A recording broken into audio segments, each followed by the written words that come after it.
there. How's that for a few seconds of awkward silence, right? It's been a while since I've been on. I was like, holy cow, it's been August 16th since I posted anything here. And for that, I apologize. But you know how it is. Summer gets busy, right? What's up, Christian? Morning, sir. How you doing? So today, I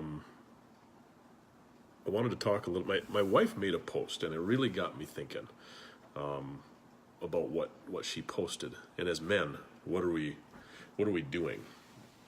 How are we going through life? Are we being good men, or are we being great men? And I'm speaking next week to a group of men that Christian's referring about, and I'm going to try and talk about this without giving away everything that I'm kind of planning on talking about there. But I think everybody should hear this thing, men. This should be something that we're thinking about, and quite honestly, it's everybody.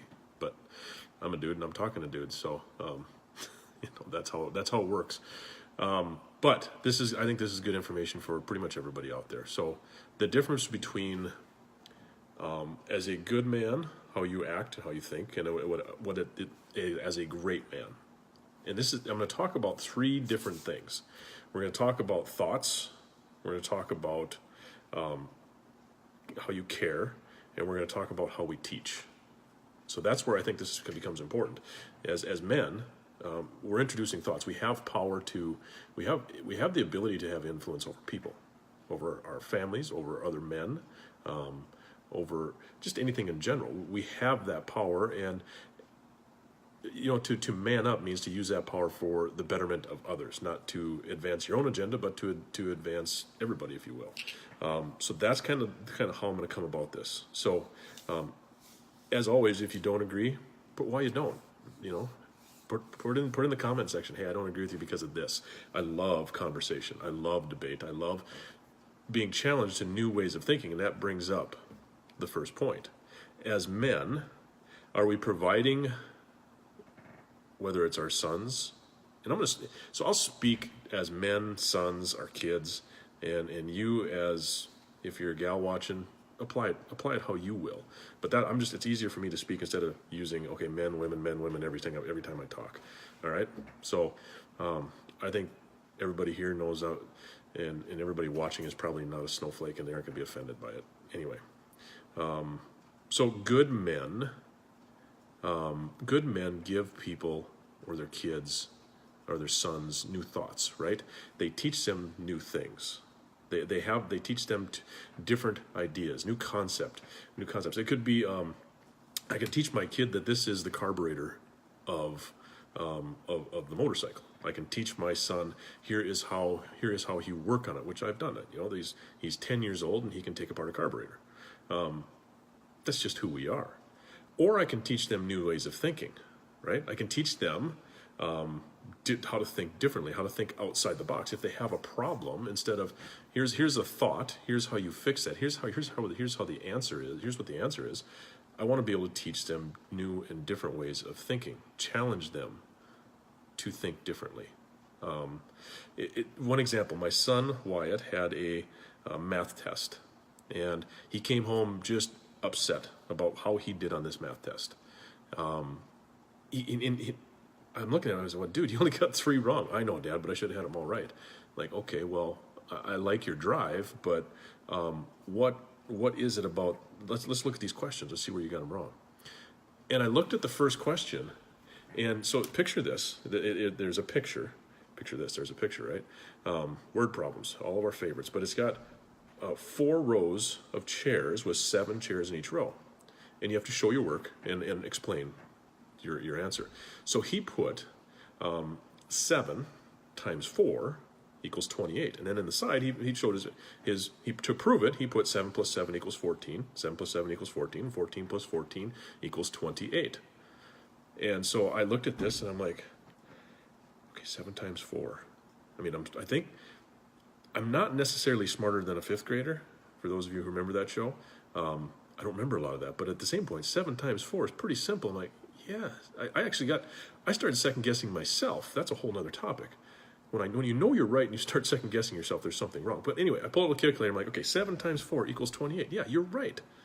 I said, what the heck's going on? So I went to the teacher and I said, why did he get this wrong? This is correct. And she said, no, what there is there's 4 rows of 7 chairs. So it's supposed to be 4 times 7 equals 28, not 7 times 4. And for those of you who know me, I've got one of my things that I have to work on is my short fuse. And I had every last piece of everything I could grab from my toes to keep from going off. I mean, come on. Now, this is ridiculous. So I'm okay, there's got to be a reason for this stupidity. What is it? Well, this is the way they do the standardized testing. If it's 4 rows of 7, it needs to be 4 times 7 equals 28. And as politely as I could, I said, that's a bunch of crap. I said, if that's what it is, then you better be telling these kids why, and you better be explaining to them that it's okay. That, what they did was correct. It's just not how the test wants it, right? And I told her, I said, I will. She's, well, yeah, but. And I said, no, there's no buts about this. I will never penalize my child for thinking differently than what somebody else puts in front of him, especially when he can prove that he's correct, or has a frame of thinking that still gets him to the answer, but just may not be the way that everybody's looking for, right? So that is the difference between a good man and a great man. A great man is going to encourage thinking that is not necessarily in line with everybody else, but is good thinking, right? Thinking different than everybody else. The next one is good men care about their subjects or their subjects. So I care about the man up subject. Obviously, I care about the premise of men owning being men. I care about the premise of men being okay with being men, not apologizing for being a man, not apologizing for whatever manliness is you, right? That because each of us have our own individual manliness, whatever that looks like. My manliness may be riding my motorcycle and drinking bourbon. Somebody else's manliness may be they are kicking it and just nailing it as an interior designer, because that's their gifting, that's their manliness. It doesn't matter what that is for who it is. It's just how they show up as a man and how they move other people forward. So I care about my subject. I care about the subject of men. Great men care about the individuals that they're talking to more than their subject. And that's where that difference comes in. And that's the difference between a good man and a great man. A great man cares about their subject. They have passion for the subject they're speaking about. The great man sees the people that they're speaking to or interacting with and cares more about them in the situation they're in. Whether it has to do with their subject or not, they care more about them and what they're in than their subject, personal subject that they're talking about. That's the difference. That is good men versus great men in caring. In math, or with the kids in school, with the boys in school, I care about them getting good grades. I care about them being good individuals in school, right? But I care more about them than I do them meeting some standard. That's the difference. Good men versus great men in teaching. And here's a big one. This kind of goes along with the thinking piece, but at the same point, it is a little bit different. So good men are going to teach what they know. They're going to teach their sons, their daughters, other people what they know. They're going to pass on knowledge. They're going to pass on those things that are going to help them improve, be good in life, succeed in life, however you want to look at it. Great men do this. They teach people, their sons, how to learn. They teach them how to think, how to reason, how to think differently, if you will, like we were talking about with the last one, with the different or new ways of thinking. Great men are going to teach their sons, their daughters, how to troubleshoot. They're going to teach them how to adapt to situations. They're going to solve every problem for them, because us solving their problems for them, whether it's in business, whether it's with our kids, whether it's whatever it is, by solving every problem for someone, we enable them. We take away that chance for them to learn how to learn, for them to learn from what mistakes they've made. And again, if they're making a mistake, the only time it's a mistake is if they repeat it. Otherwise, it's just a lesson. And a lesson is learning. So with the boys, I mean, one of the things that I teach them is if they mow lawn, they work on their dirt bikes, they work on whatever. If they come to me and say, hey, what's wrong?